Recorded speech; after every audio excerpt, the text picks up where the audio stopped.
unas cuantas veces como asistente, porque yo si soy algo que soy es amigo de por causa. Conocí a Lula en otra vida, hoy me he puesto una chaqueta para homenajear a Gonzalo Fanjul.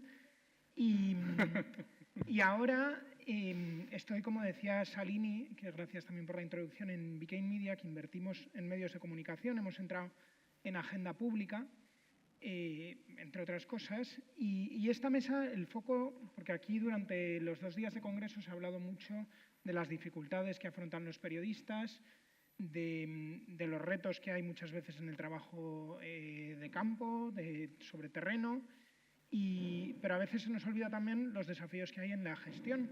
Y tenemos, para hablar de la gestión, de cómo lidiar con las redacciones y cómo tomar decisiones sobre cubrir o no migraciones y cómo hacerlo, tenemos a 2 personas de excepción.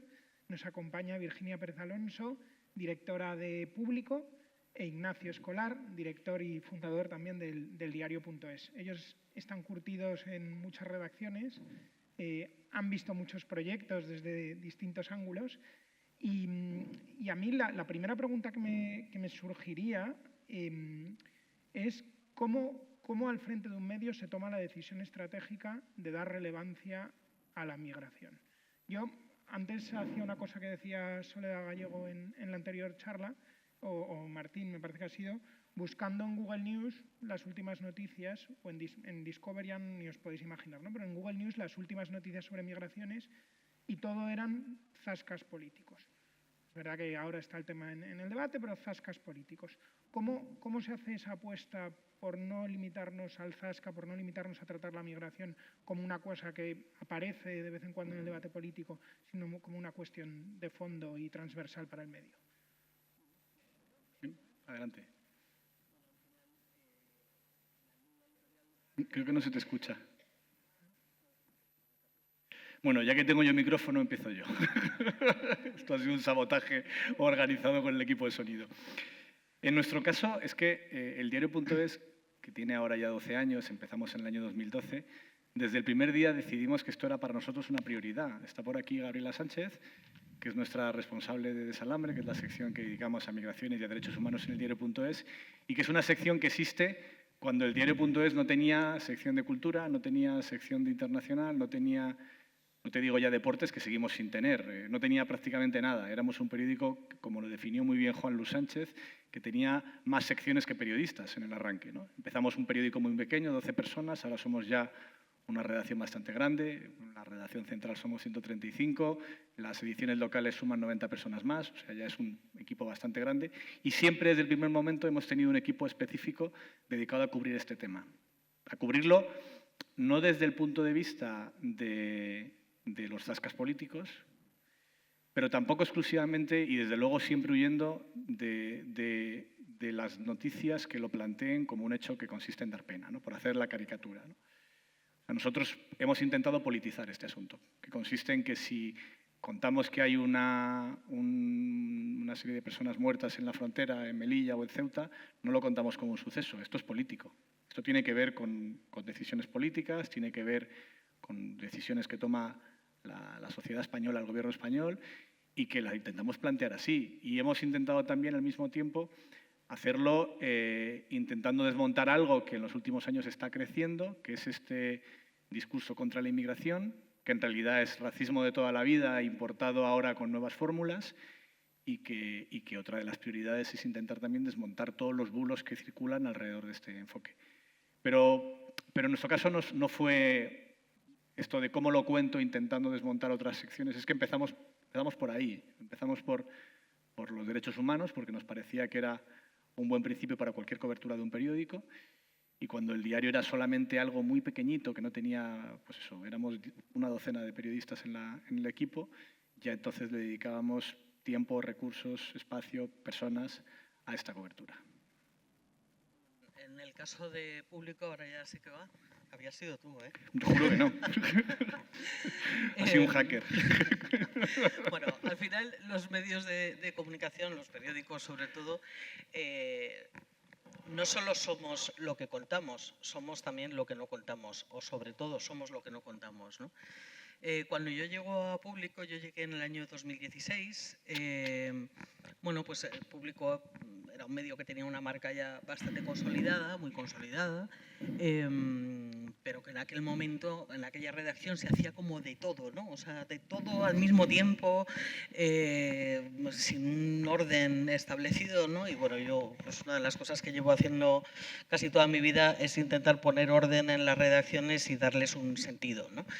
Y entonces, pues preparé un documento que se llamó Las banderas de Público, y era un documento que tenía una doble finalidad. Era un documento de cara adentro para que todo el mundo supiera cuáles eran nuestros focos informativos y en qué cosas nos íbamos a centrar, y luego también era algo que de cara afuera, bueno, pues nuestros lectores entendieran que nos íbamos a centrar en ese tipo de temas, ¿no? Y entonces, bueno, pues ahí hay una serie de, digamos, de áreas temáticas. Obviamente una de ellas es la inmigración. No podía ser de otra manera en un medio que siempre ha sido defensor de los derechos humanos y de las democracias. Y además la parte migratoria está muy atravesada, igual que otras áreas, porque esto es recíproco, por otras de nuestras banderas, ¿no? O sea, que son pues, el feminismo, la igualdad de las mujeres, o sea, cuántas mujeres son víctimas de trata en ese tránsito o son abusadas o sufren todo tipo de abusos y de aberraciones, ¿no? Está atravesada o viceversa por la emergencia climática, que en aquel momento, porque estoy hablando del año 2016, no era algo que estuviera en boca de todos, pero ya sabíamos que esto probablemente iba a terminar ocurriendo y iba a generar nuevos flujos migratorios, ¿no? Aparte, en España tenemos un problema demográfico clarísimo, no descubro nada nuevo, y la migración es absolutamente necesaria también desde esa perspectiva, digamos, más egoísta, si queremos, ¿no? Bueno, pues para que todos en un futuro podamos tener unas pensiones y retirarnos y tener un estado del bienestar, que es lo que siempre se ha buscado originalmente en este país desde que finalizó la transición, ¿no? Y desde entonces hasta ahora, pues claro, todo esto ha ido dando un vuelco porque entonces no existía Vox, o al menos no tenía posiciones parlamentarias, ni tenía altavoces como los tiene ahora, ¿no? Todo esto pues ha ido dando un giro y a nosotros pues nos ha ido obligando también a repensar cómo contábamos todo el asunto de las migraciones, ¿no? Y de una forma natural, lo que hemos ido haciendo también a lo largo de estos años es enfocarnos, por supuesto, en lo que les ocurre a las personas que vienen y que van, pero también en quiénes, y sobre todo en quiénes son los responsables de las cosas que ocurren a esta gente, ¿no? Hace nada publicábamos un reportaje sobre cómo se estaba disparando, o sea, milicias libias estaban disparando a una barca en el Mediterráneo cargada con migrantes, ¿no? Bueno, pues a esto hay que ponerle nombres y apellidos, no son milicianos libios. Son milicianos libios porque la Unión Europea está pagando a Libia para que haga, entre otras cosas, eso, ¿no? Y entonces, bueno, pues haciendo mucha investigación también en torno a todo esto para poder destapar cosas como que se estaba pagando, o sea, había gente que estaba cobrando para dar número en las colas para solicitar los permisos de residencia, ¿no? Bueno, es que al final todo esto también forma parte de los problemas que tienen las personas, sean migrantes o no lo sean, ¿no?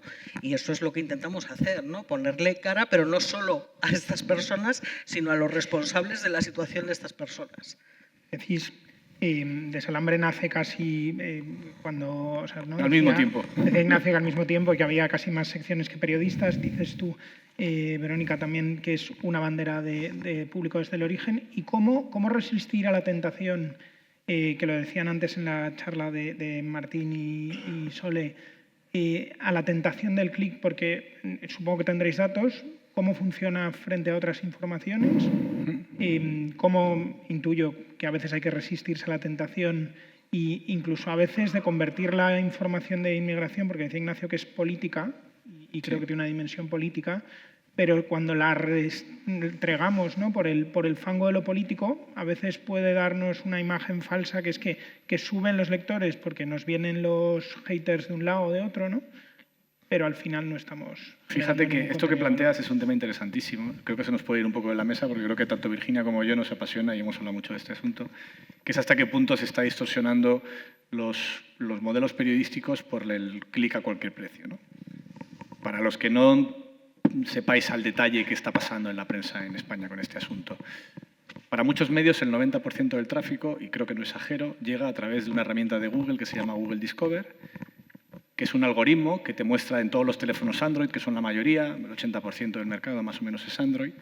Tú estás con tu pantalla y de repente tienes una cosa que se llama noticias recomendadas, como los discos recomendados de Spotify.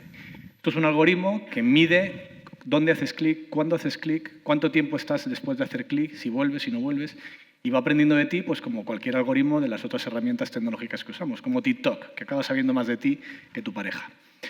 Esto te acaba recomendando un tipo de periodismo que al 90% es chatarra. Chatarra, lo podemos llamar periodismo chatarra, de poca calidad, generado exclusivamente para entrar en este algoritmo, en muchas ocasiones cargándose la verdad directamente, y esto está distorsionando completamente el mercado periodístico español, sobre todo, y aquí viene la excepción, aquellos medios que viven exclusivamente de la publicidad. Porque si tu publicidad depende de tu tráfico y el 90% te lo da el periodismo chatarra, pues ¿qué vas a hacer? 2 más 2, 4, periodismo chatarra. Nosotros sufrimos, tanto público como el diario, el boom de estos sistemas porque eso luego genera rankings de audiencia completamente distorsionados. Cuando vas a rankings de audiencia basados en preguntar a la gente, ¿usted qué leyó? Pues tanto Público como el diario.es, como El País, por poner el ejemplo del periódico que sale primero en cualquier encuesta que saques, pues en la última encuesta, el último dato de métrica de GfK salía el 9º. Y delante del País había varios medios que seguro que no conocéis. No los voy a nombrar para no hacerlos publicidad, pero alguno de ellos seguro que no lo conocéis. Uno argentino. Pero que ha conseguido con estas herramientas ponerse muy arriba. Vuelvo al problema, ¿cómo lo evitas? Si tus incentivos están pensados solo en el clic y en el tráfico, vas a perder, porque o cierras o te pliegas a este tipo de mecanismos. Pero nosotros nos financiamos con la ayuda de los lectores. Y desde luego a mis lectores, lo que me exigen, los 92.000 socios y socias que tenemos en el diario.es, es que no arrastremos por el fango los derechos humanos, que no hagamos noticias con titulares exagerados pero falsos, que intentemos llegar a la raíz de los asuntos y expliquémoslos en todas sus dimensiones, que no tratemos al lector como un idiota, porque no lo es. Y creo que es algo, en el fondo, muy liberal, está en los incentivos. El problema es que se ha creado un mercado de medios donde muchos medios, muchísimos medios, tienen el mismo incentivo que el programador que te pone la Isla de las Tentaciones, el mismo. No es el servicio informativo, ni el derecho a la información, no tiene nada que ver con todo esto. Es generar clics los más baratos posibles en el mayor volumen posible. Y eso está, lamentablemente, provocando un daño enorme a la sociedad, a la española y a la de todo el mundo, porque esto no es solo un problema español. A ver, como periodistas, yo creo que todos lo que queremos, sea en el soporte que sea, es llegar al mayor número posible de personas. Desde esa perspectiva, cuando trabajamos en público al menos, yo creo que lo hacemos todos, ¿no? O sea, la información, aunque sea una información extraordinariamente relevante, nosotros le damos muchas vueltas, por ejemplo, a los titulares, o sea, a los titulares y a cómo está narrada esa información para intentar llegar al mayor número de personas, ¿no? Sin caer en estas prácticas perversas, ¿no? y retorcidas. ¿Eso es clickbait? No, porque estamos haciendo información, o sea, pero al final estás intentando encontrar algo que a la gente le enganche y que le lleve... Se hacía en el periódico en papel también. Exactamente, ¿no? Que le lleve a leer, ¿no? Lo que pasa es que, como bien explica Ignacio, estamos en un momento bastante perverso y bueno, antes anunciaban las compañeras de Por Causa que después del panel sobre Gaza les habían cancelado la cuenta del Congreso y nosotros en Público, por ejemplo, tenemos la experiencia de compartir vídeos, pero contenidos nuestros propios, ¿no? O sea, trabajados, elaborados, compartirlos, por ejemplo, en TikTok y que sus contenidos desaparezcan sin ningún tipo de explicación. O sea, te los eliminan contenidos relacionados con Palestina, contenidos políticos, te los eliminan directamente sin dar ningún tipo de explicación. Antes hablaban Martín y Sol, ¿no? de estas grandes empresas tecnológicas y de este inmenso poder que tienen, y al final el poder que tienen incide directamente en la libertad de información de los ciudadanos y ciudadanas, pero también en la libertad de información de los medios de comunicación, que al final, en el ecosistema en el que estamos, utilizamos las redes para intentar llegar a más gente, ¿no?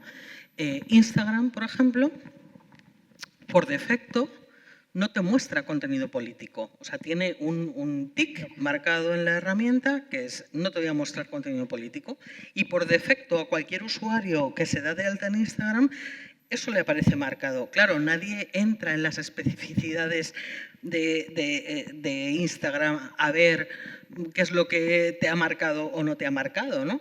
Pero eso directamente lo que promueve es que haya un grupo enorme de personas que son consumidoras de estas redes que no están accediendo a la información que estamos generando en medios de comunicación solventes, con periodistas solventes y con muchísimo trabajo detrás, porque a no sé qué red social, pues es que no le apetece ya mostrar, bueno, como pasó con Facebook, por ejemplo, ¿no? Que de pronto para evitar la desinformación que se produjo en las primeras elecciones que ganó Trump, decidió quitar las noticias del feed, ¿no?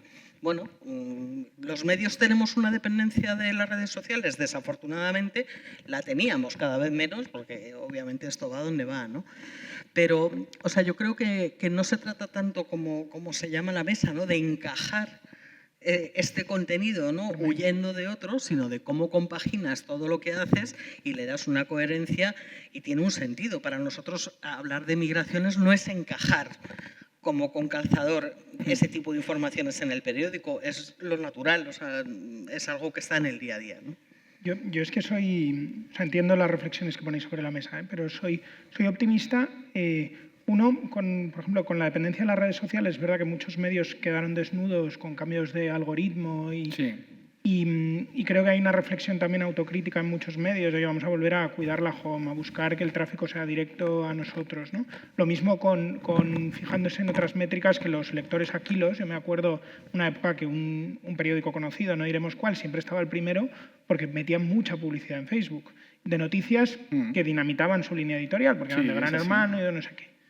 Yo ahí soy optimista en que estamos yendo a un modelo donde se prioriza el contenido aunque siga habiendo una dependencia de Google, cabeceras que hacen una apuesta por el buen contenido pueden tener un hueco. Y unido al buen contenido, ayer en uno de los ratos después del Congreso, con una cerveza en la mano, estuve con un periodista rumano que él ha trabajado de freelance en varios países de África.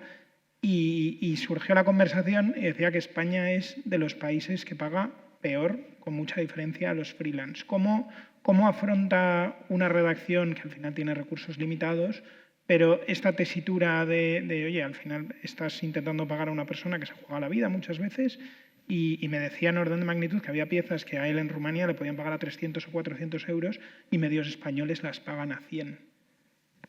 Bueno, a ver, los medios estamos en una situación en general, salvo honrosas excepciones, de precariedad que es tremenda. O sea, estamos inmersos en una revolución industrial desde finales de los años 90 y esa precariedad no solo afecta a los freelancers, también afecta a los propios periodistas que están trabajando en las redacciones, ¿no?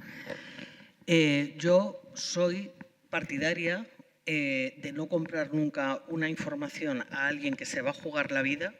Ya no por una cuestión, o sea, bueno, primero a esa persona yo al menos tengo que conocerla muy bien, saber en qué condiciones va a ir al sitio, qué riesgos va a correr, por qué los va a correr, qué es lo que busca conseguir, y con todo eso pues se puede analizar y se puede valorar, ¿no? En un periódico, no en público, porque yo en público nosotros efectivamente ya me gustaría poder pagar la cantidad que fuera, pero como no podemos, pues desde luego no vamos a mandar a nadie a jugarse la vida, ¿no? Pero en otro medio en el que trabajé hubo un freelance que sí que nos ofreció una cobertura súper arriesgada, muy arriesgada. Era el propio freelance el que nos decía, no, pero te lo doy por no sé cuánto, por cantidades irrisorias, ¿no? Decidimos que no, que no íbamos a comprar esa cobertura porque bueno, pues nos pareció que era demasiado arriesgada y efectivamente lo fue. La historia no acabó demasiado bien, aunque luego terminó mejor de cómo había empezado, ¿no? A mí me parece que es una irresponsabilidad por parte de un medio de comunicación. Yo entiendo que la gente también tiene que buscarse la vida, que tiene que ganarse las habichuelas, que son periodistas.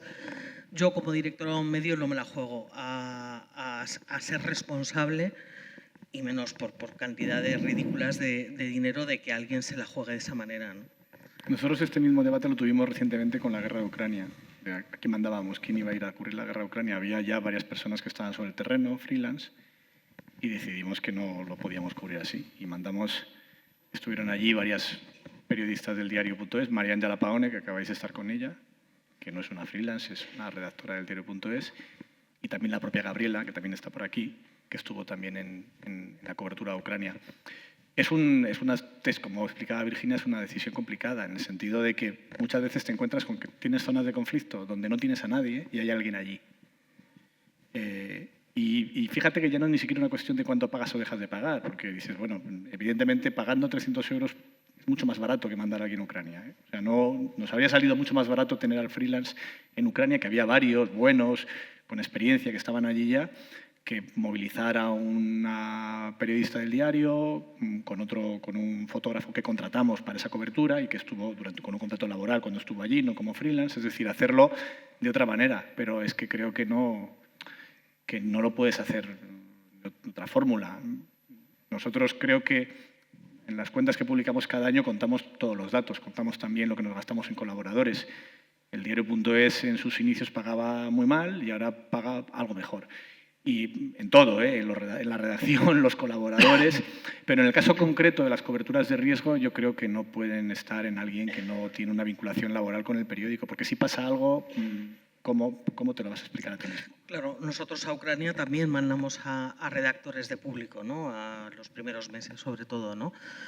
Pero claro, van con un seguro que tú contratas desde el periódico.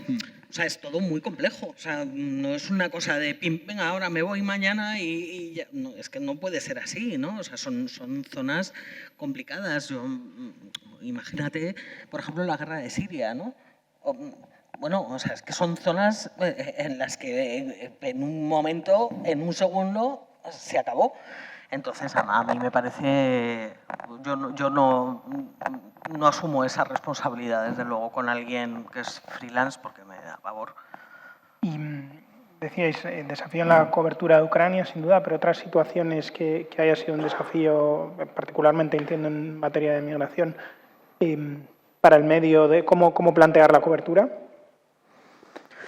Bueno, a ver, hay un montón de situaciones, ¿no? Mira, nosotros cuando ocurrió la masacre en la valla de Melilla creo que fue hace 2 años, o no sé, 2 o 3 años, ¿no? Esta información, que la destapamos nosotros, nos la facilitó un freelance que estaba en Melilla, ¿no? Bueno, teníamos toda la documentación, todas las imágenes, publicamos. Claro, a partir de ahí fue, ¿y ahora cómo afrontamos nosotros esta situación informativa, ¿no? O sea, porque ese es, digamos, el breaking, ¿no? Bueno, pues mandamos un redactor allí, que estuvo pues un montón de días, había alguna compañera del diario también allí, o sea, estuvieron yendo a buscar las personas que habían conseguido saltar, que habían conseguido pasar, ¿no? A ver, depende de la situación, es que cada situación es un mundo, ¿no? Y requiere un análisis cada uno aislado, ¿no? Cuando hubo el primer pico de migrantes que empezaban a llegar a Canarias, por ejemplo, pues igual, o sea, pues te sientas con el equipo y dices, bueno, ¿y esto cómo lo abordamos, no? Y entonces pues elaboras un plan. Claro, al final, aunque seamos medios más o menos grandes, no somos un macromedio. Yo he estado en medios mucho más grandes. Por ejemplo, yo trabajaba en El Mundo cuando el flujo migratorio que se produjo precisamente desde Siria en el año 2015, que fue a raíz de ese momento cuando empezó la Europa Fortaleza, se empezaron a externalizar fronteras Y esto en el mundo fue un dilema tremendo. Esto lo ha contado muchas veces David Jiménez, ¿no? Porque era como, bueno, es que esto lo tenemos que contar. Allí había gente que se les podía enviar, ¿no? Pero luego estas informaciones no las leía nadie. Entonces era un desembolso tremendo, ¿no? En equipo. Y luego decías, bueno, y es que esto no lo está leyendo nadie, ¿qué hacemos, no? O sea, eso es siempre el drama de cuando lo miras con esa óptica, porque con la guerra de Ucrania, por poner el mismo ejemplo de antes, hemos tenido varios enviados allí, no son las coberturas más leídas, no son coberturas interesantísimas. Luego, propio interés, ¿no? También, o sea, es así de triste, pero el interés ha disminuido. Sí, no, luego ha ido cambiando mucho, por supuesto. La capacidad de atención de la sociedad no es infinita. Hay un momento en el que la gente desconecta determinados conflictos, sobre todo cuando se alargan en el tiempo. Ahora lo estamos viviendo con el genocidio en Palestina. Y volviendo a lo de la cobertura, ¿cómo lo hacemos? Nosotros tenemos una ventaja para parte de la cobertura, que es que somos el único medio que cuenta con 17 ediciones locales. Tenemos una edición en cada una de las autonomías. Bueno, 17 ediciones locales, más otra en Córdoba ciudad, más otra en León ciudad, más otra en Madrid ciudad, es decir, más otros medios asociados. Pero al menos tenemos cubierto todo el mapa de España. Cuando pasó la última tragedia en el Hierro, mandamos una periodista, pero salió desde Las Palmas, no tuvo que salir desde Madrid.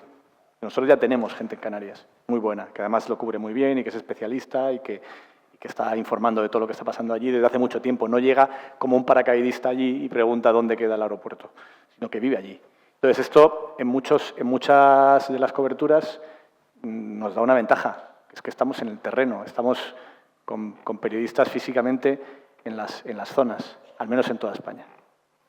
Y como hay que ser puntuales, os voy a pedir una última pregunta que es, ya que habéis convertido las migraciones en una parte esencial del contenido de vuestros medios, ¿qué noticia os gustaría dar en relación con migraciones?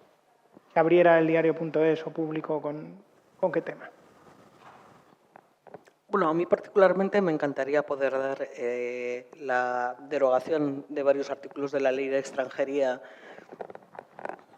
también de la Ley Mordaza.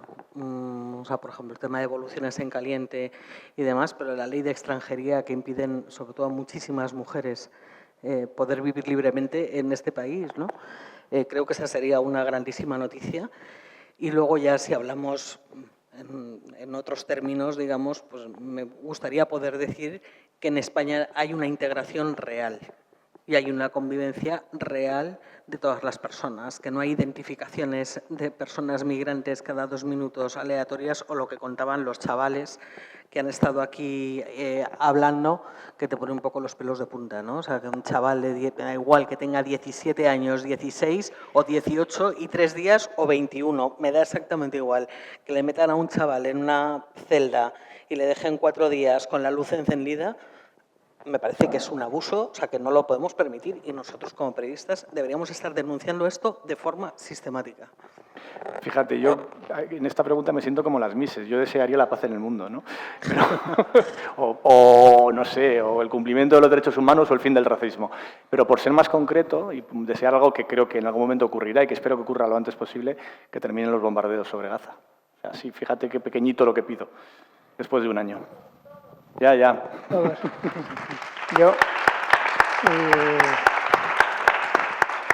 Yo tampoco soy Miss ni Mister y yo añadiría a esta lista que además ayer alguien me dio un poco de esperanza en este tema, a ver si avanza la ILP, sí, por ejemplo, ¿no? Muchas gracias. Bueno, muchas gracias. Creo que ha sido interesante dentro del tiempo. Hemos cumplido Gracias, Rodrigo. el tiempo, me parece. Muchas gracias. Gracias, Ignacio. Gracias, Virginia.